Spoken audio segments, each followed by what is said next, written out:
As a nation, we rely on the mail for magazines, greeting cards, and yes, monthly bills. We've taken the mail and the mail carriers for granted until one day, the image of the postal worker changed. The nation was shocked by what seemed like a wave of post office shootings.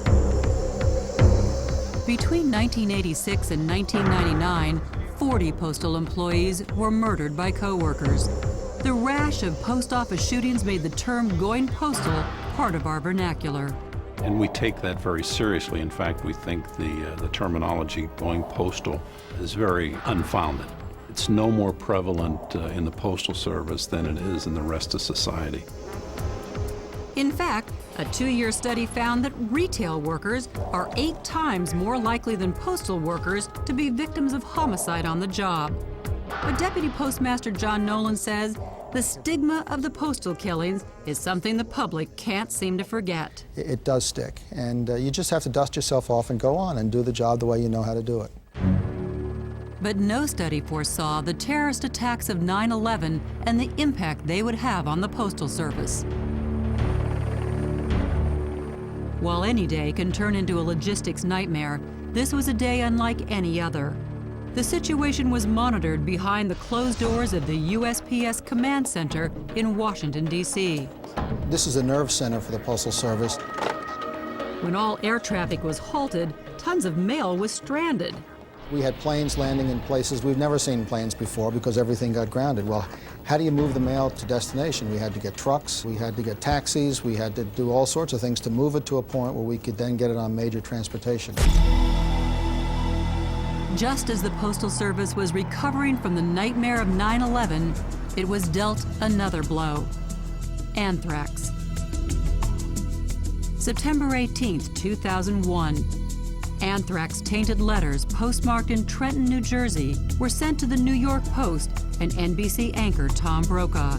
Suddenly, people feared the mail.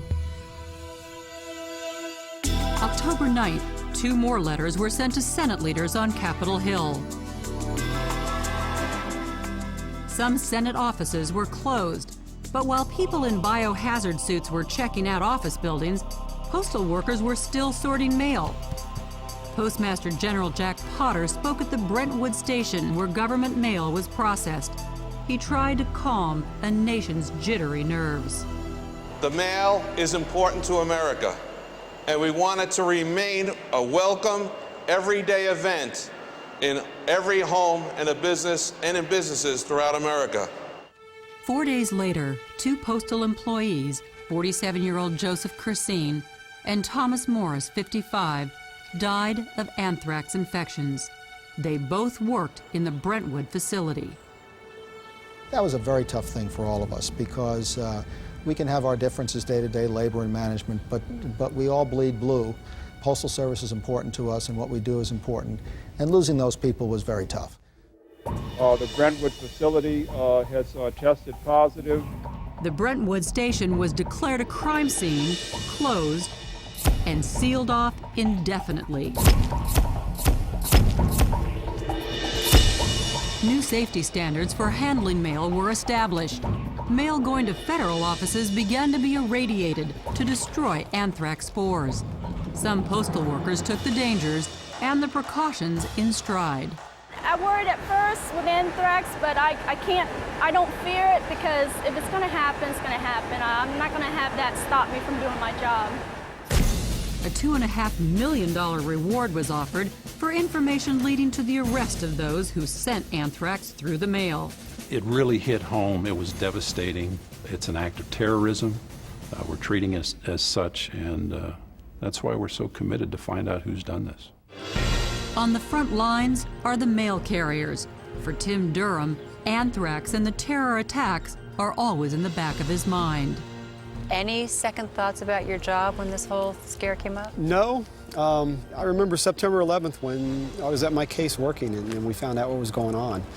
And it's a scary situation. But, I mean, when I walked in and laid the mail on the counter, a lot of people were glad to see me because they know if you get mail, everything's going to be okay. Tell Arlene There is a group of 1,900 people who are going out to aggressively attack any threats to the mail. They are postal employees you'll probably never see. They're armed, highly trained, and never deliver a piece of mail. Mail bombs, theft, fraud, and now terrorism. The US Postal Inspectors' mission is to protect the mail. Every citizen out there expects that when they drop a piece of mail into a collection box, that it's going to get to its destination. And it's almost an inherent right that they feel they have, and we're there to protect that. While they don't have the visibility of other law enforcement agencies, their job is just as important. People go, postal inspector, you know what, because all they can think of is maybe like the tag in your underwear, inspector number 12 or something like that. So, I've had a person say that to me, oh, you must have done my underwear. They're trying to be funny, but I guess it was kind of fun. While they take the lack of notoriety in stride, postal inspectors take the job seriously. All right, stay right there. We pride ourselves in being the oldest federal law enforcement agency in existence. We date clear back to Ben Franklin. The reason there's a need for it is to protect the nation's mail system, which is so vital to not only individuals, but so vital to our commerce. It may surprise you, but it was the postal inspectors that busted televangelist Jim Baker for mail fraud. He was sentenced to 45 years in prison. And it was postal inspectors who brought down Leona Helmsley, the Queen of Mean. She was charged and convicted of using the mail to defraud New York State of taxes. And postal inspectors played a key role in capturing the Unabomber. Ted Kaczynski, the Unabomber, was somebody that we tracked down for over 17 years. Certainly right now we're deeply involved in the anthrax investigation, and that's continuing, and we will bring that to a successful resolution at some point in time. To see firsthand what it takes to become a postal inspector, I went behind closed doors at the Bolger Training Academy in Potomac, Maryland. The 14 weeks of intense training starts in the classroom. Our training encompasses everything relating to the Postal Service. Like, I didn't come from a postal background, so they have weeks of training that show me what a workroom floor is, how the mail moves, simple things like that. We also reinforce defensive tactics, officer survival skills, firearm skills, basic investigative skills and knowledge. All that is reinforced and taught at our basic academy.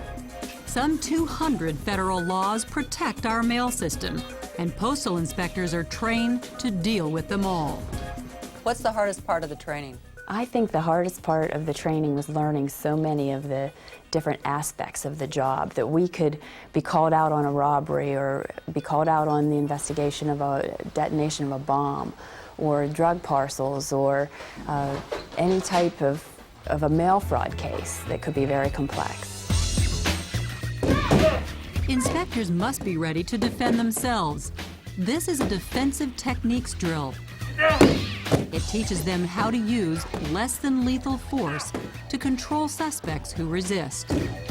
But when the situation demands, inspectors are prepared to use deadly force. Gotta go forward.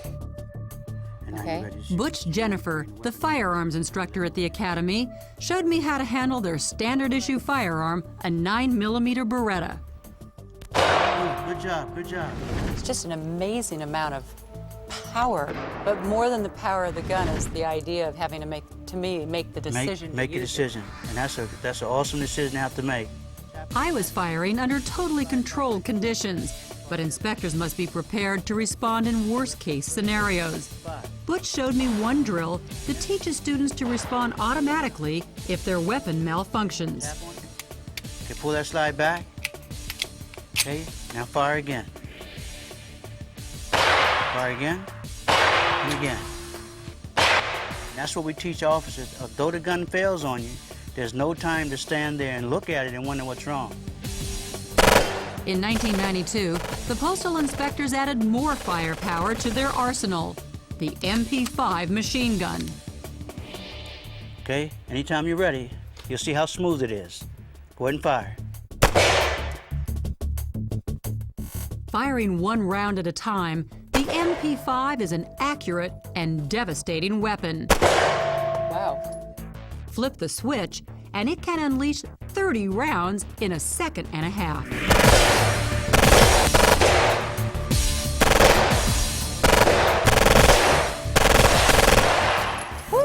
job. But it's harder to stay accurate. But it takes about a whole week to train with this. After about 5,000 rounds of training, then you're ready for it. Would you say I got my man? Next, putting it all together. This is what you call being prepared for anything. I joined the Postal Inspectors on a simulated bus. Behind Closed Doors will continue in a moment here on A&E. Behind Closed Doors with Joan Lunden continues here on A&E. Postal inspectors know that on any day, they could end up in harm's way. Yeah, the danger is there. It's as dangerous as any law enforcement job there is. We stress safety above everything else in our business, but there are occasions where you're placed in a very dangerous predicament. To prepare for the stress of a real unpredictable situation, inspectors in training go through what they call simunition drills. At the Postal Inspectors Training Academy in Potomac, Maryland, they took what looks like an ordinary house and turned it into a stage specially set for simunition drills. For this level of training, we have to suit up in protective gear. Gloves? The safety equipment is needed because inspectors are armed with real Berettas, modified to shoot simunitions, plastic bullets. They aren't lethal, but they still pack quite a punch. It stings a little bit, but that's the purpose of the simunition. Because it hurts, it raises the stress level. This is what you call being prepared for anything. The scenario is this. We are serving an arrest warrant for mail fraud. I'm the backup officer on the right. Police officers, you're under arrest. Let me see your hands. Do it now. Let me see your hands. Get your hands up.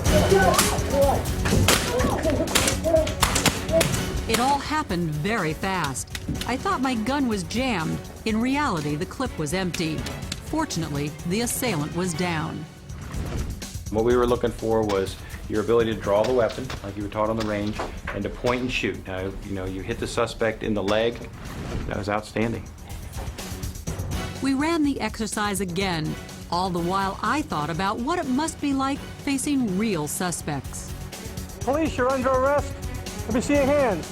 Let me see your hands. Stand up and move away from the desk. Do it now. Do it now. Oh, no.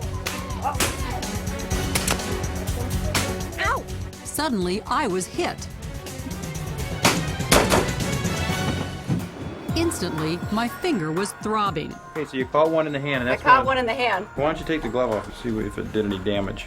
Yeah, that's a nasty bruise there. You kept in the fight, and that's the most important thing. You just didn't fall down and give up. You kept fighting. That's one of the most important things we try to instill in our trainees is even if you get shot, you never ever give up. You didn't do that, so you did a great job. Mail fraud warrant for Joseph. For the next drill, the stakes were raised. This time, I'd go in first. As the arresting officer, it was my responsibility to take the suspect into custody. Joe Smith, police officer, you're under arrest. Get your hands in the air. Hands in the air, sir. Hands in the air. Step forward and turn around. There's a gun on the table, partner. Gun on the table! I just have to say I have a new sense of respect for you guys. These are huge decisions. I mean, you can kill a person, but at the same time, if you don't do it, you can just as easily be killed. You can imagine the stress that people that are really confronted with a life or death situation are under. Once their training is complete, the postal inspectors take their newly honed skills out into the field, where simulations are replaced by real situations, real criminals, and sometimes real danger.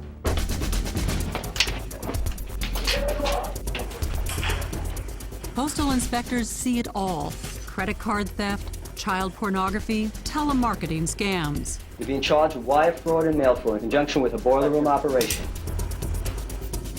It never ceases to amaze us, the way they come up with new schemes. And whether they're shutting down a boiler room operation or intercepting illegal shipments of drugs, inspectors in the field are backed up by a top-notch crime lab.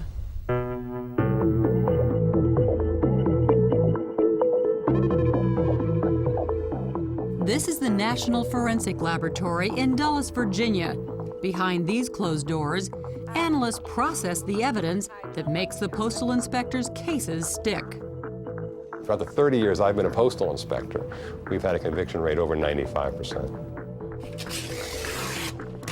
Evidence arrives at the crime lab often by registered mail. It's examined by experts in a variety of specialties.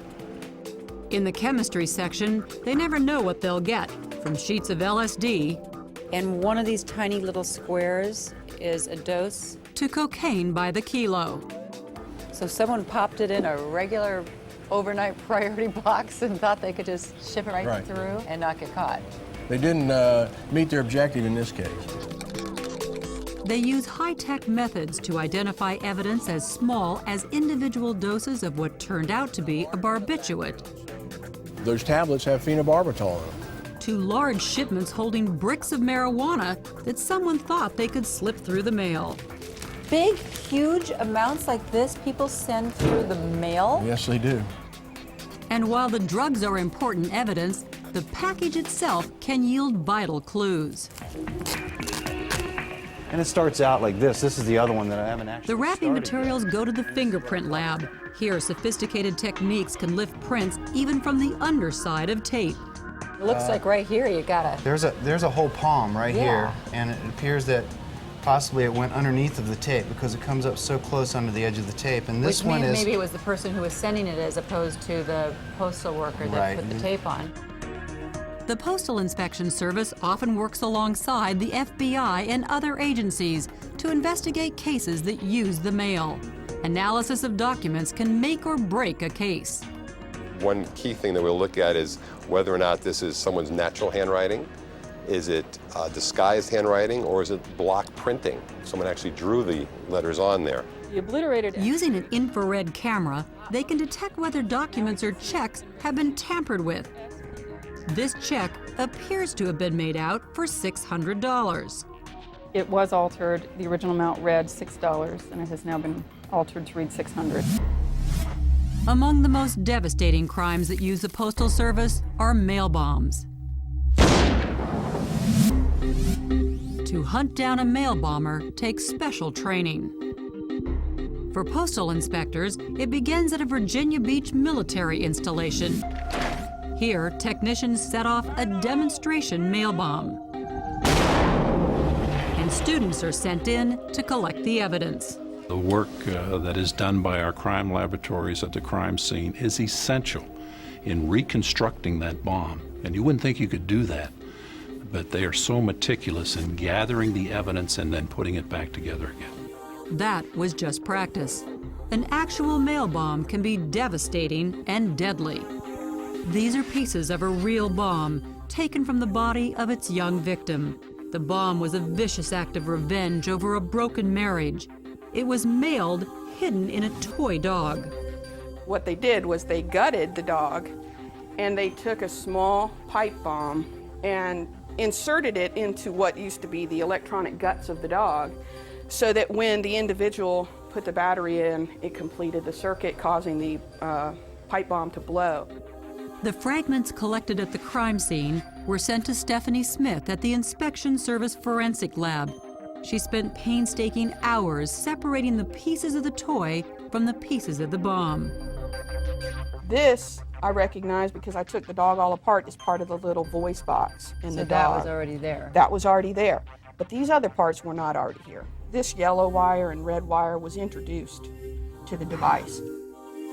The bits of wire and metal are important clues that help postal inspectors arrest a suspected accomplice. But the alleged bomber himself is still at large. He is currently a fugitive. The ultimate goal is to stop mail bombs before they explode. So we got this package from this customer. They call this the war wagon. The high technology packed in the back of this truck is used to examine suspicious packages. In this demonstration, they're confronted with a possible mail bomb. We set the imager behind the package, provide the power to the computer. An X-ray process that once would have taken precious minutes is now done in seconds. The contents of the package are revealed while keeping the public and inspectors safe. We can catch them and X-ray them before the packages are even opened.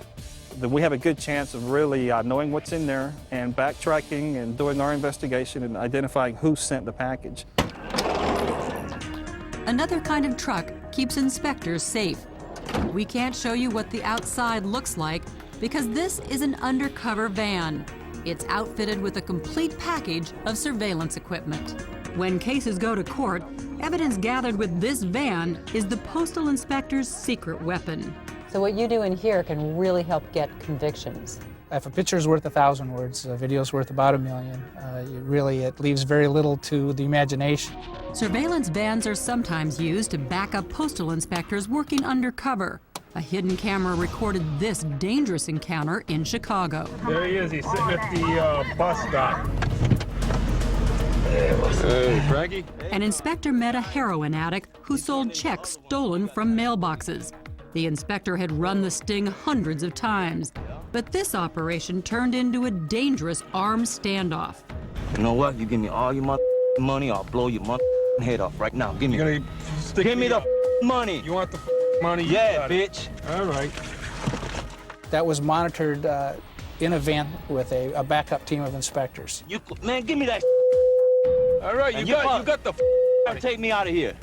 The inspector knew the surveillance team would startle the junkie when they made their move, so his goal was to buy some time. I'm going to dope deal, okay? All right, hold on. And try to get the nervous addict to point the weapon away. Then just point that thing away from me. That's No, all I want. You point the thing away from me, and I'm cool, all right? Put your hands that way. Okay. If you even dare get this way, let's go, man.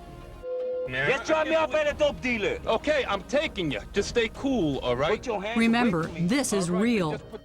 The inspector was at the mercy of the junkie for an agonizing 2 minutes while the surveillance team waited for their opening. You're getting me mad. And you're getting me mad. Just Well, point let's the thing. go. I don't. Got it in my arm. If it's gonna shoot through my arm and through your body, all right? Okay, you got that. All right, then. All right, then just stay cool, all right? Just stay cool. Okay. Get out! Get the... The backup team was able to respond quickly and take control of the situation and take the offender into custody. With the postal inspector's tape as damning evidence, this mail thief was sent to jail for 17 years.